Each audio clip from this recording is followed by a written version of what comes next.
우크라이나에서 전쟁이 발발한 지 1년이 다 되어갑니다. 프란치스코 교황은 희생자들을 기억하며 평화를 거듭 호소했습니다.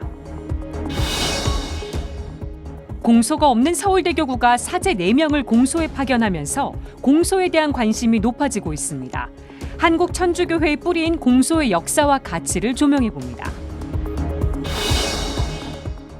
생애 말기 노인들의 마지막 순간을 책으로 펴낸 간병사이자 생명윤리 연구자 유성희 마리아 작가와 이야기 나눠봅니다.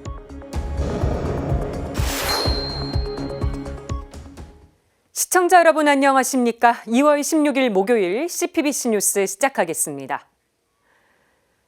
러시아가 우크라이나를 침공한 지 어느새 1년이 다 되어갑니다. 이 전쟁으로 양측 군인 20만여 명이 목숨을 잃거나 다쳤는데요. 봄이 다가오면서 전쟁이 다시 격화될 거란 전망도 나오고 있습니다. 프란치스코 교황은 희생자들을 기억하며 다시금 평화를 호소했습니다. 장현민 기자가 보도합니다. 지난해 2월 러시아의 일방적인 침공으로 발생한 우크라이나 전쟁. 오는 24일이면 전쟁이 발생한 지 어느새 1년이 됩니다. 하지만 전황은 여전히 교착 상태에 빠져 있습니다. 양측이 일진일퇴를 거듭하며 올해에도 전쟁을 계속할 것이란 전망도 나옵니다. 다가오는 봄을 기점으로 러시아가 다시 대규모 공세에 나설 것이란 예측도 있습니다. 이 가운데 20만 명을 넘는 군인들이 목숨을 잃거나 다친 것으로 나타났습니다. 수백만에 달하는 우크라이나 국민이 고향을 잃고 어렵게 생계를 이어가고 있습니다. 프란치스코 교황은 전쟁 발발 1년을 앞두고 가장 먼저 희생자들을 떠올리며 기도했습니다. 신자들은 우레와 같은 박수로 교황의 기도에 화답했습니다. Fratelli e sorelle, non dimentichiamo la cara e martoriata popolazione ucraina.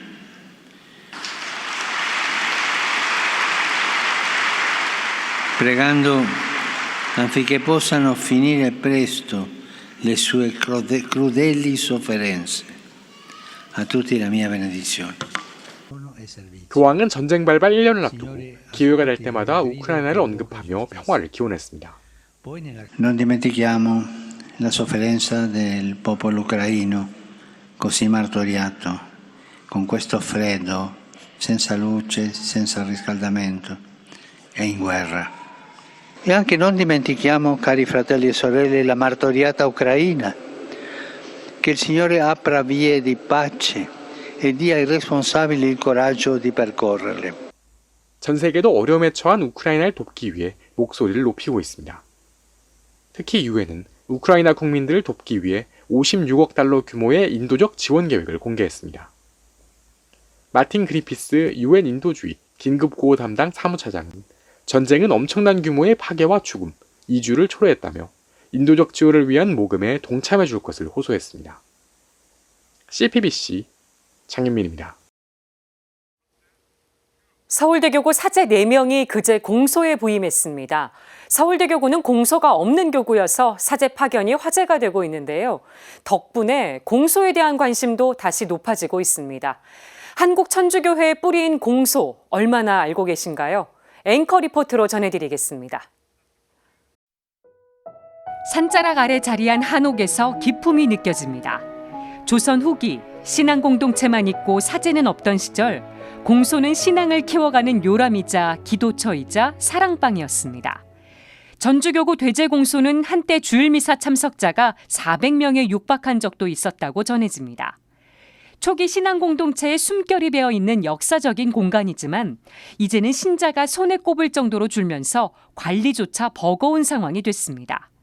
다른 공소들의 사정도 크게 다르지 않습니다.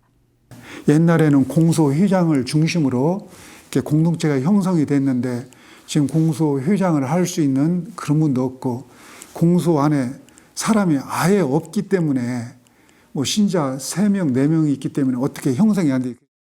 공소가 줄어들고 있는 건 통계로도 확인됩니다. 2000년대 1000곳이 넘었던 전국 공소는 2010년대 들어 1000곳 아래로 떨어졌고 2020년에는 704곳까지 줄었습니다. 2021년 710곳으로 소폭 증가했지만 장기간 이어진 감소세를 반전시킬 정도는 아닙니다. 공소가 가장 많은 교구는 군종교구입니다. 군종 사제가 사단급 이상 부대에만 상주하다 보니 군부대 성당은 대부분 공소로 분류됩니다. 2021년 기준으로 군종교구에 115개, 광주대교구에 80개의 공소가 있고 이어 대구와 대전, 안동과 전주, 마산교구 순입니다. 다른 교구에도 많고 적음의 차이는 있지만 공소가 포진해 있습니다. 공소가 없는 교구는 서울대교구가 유일합니다. 그런데 지난 1일 서울대교구 사제 4명이 공소 발령을 받으면서 공소에 관심을 갖는 신자들이 늘었습니다. 한상문 신부가 제주교구 청수공소에, 김찬회 신부가 원주교구 올산공소에, 김남원 신부가 원주교구 월송공소에, 남상만 신부가 춘천교구 송정공소에 부임했는데 서울대교구가 공소의 사제를 파견한 건 이번이 처음입니다. 서울대교구 사제들의 공소 파견은 서울대교구가 공소의 가치와 중요성을 인식하고 공소 사목에 본격적으로 나섰다는 데 의미가 있습니다. 청주교구 회인공소와 속리공소에서 사목을 하고 있는 장건 신부는 공소 사목을 하며 느끼는 보람이 크다고 밝혔습니다. 여기밖에 오실 수 없는 분들이 계시고 그분들을 위해서 미사 전례를 봉헌하는 것은 굉장히 의미가 있고 그 자체만으로 이 공소라고 하는 이 공간을 통해서 그런 분들을 주님께 만나게 하고 저 또한 그분들께 필요한 구해성사, 성체성사를 집행할 수 있다는 것 자체로 참 기쁘고 의미 있게 느끼게 된 것 같습니다. 교통이 불편한 시골에 어르신들만 남아있는 공소지만 장기적으로는 공소 활용을 위한 노력이 필요하다는 목소리도 나옵니다. 이를 위해 공소를 교육이나 피정 공간으로 활용하는 방안이 거론되고 있습니다. 실제로 전임 수원교구장 최덕기 주교가 수원교구 고초골 공소에 머물며 신자들의 피정을 지도했던 사례가 있습니다. 한국 천주교회 뿌리인 공소, 귀중한 신앙유산을 보존하고 정신을 이어나가기 위한 고민이 필요해 보입니다. 지금까지 앵커 리포트였습니다. 생애 말기 노인들의 마지막 순간을 책으로 펴낸 신앙인이 있습니다. 생명윤리 연구가이자 호스피스 완화의료병동에서 환자들을 돌보는 간병사이신 유성희 마리아님 스튜디오에 모셨습니다. 작가님 안녕하세요. 네, 안녕하세요.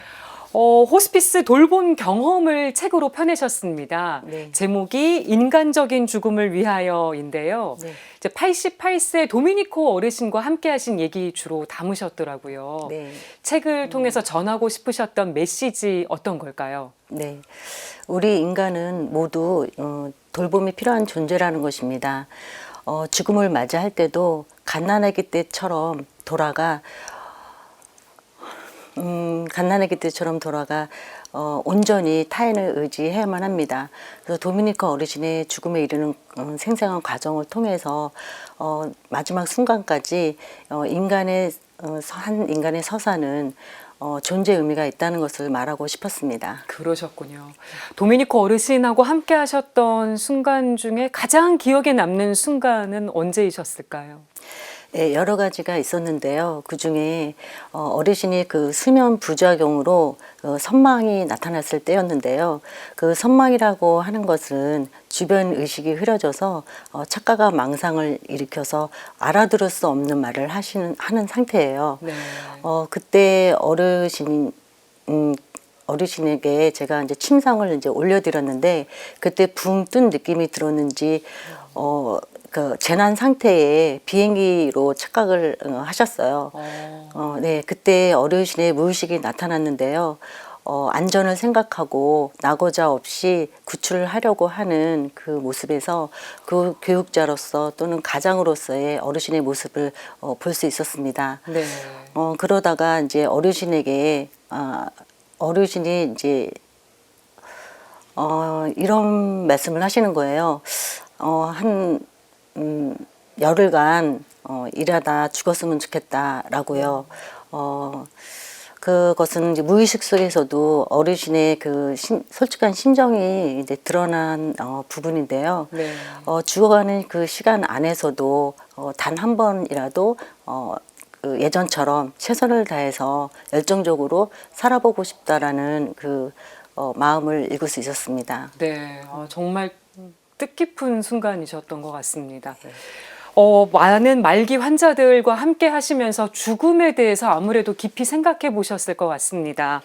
작가님이 생각하시는 인간적인 죽음이란 어떤 걸까요? 네, 제가 생각하는 인간적인 죽음이라는 것은 평소 살았던 익숙한 곳에서 사람들과 그 관계를 맺으며 소통하고 인격적인 돌봄을 받으면서 마지막 순간까지 잘 존재하는 것이라고 생각합니다. 네.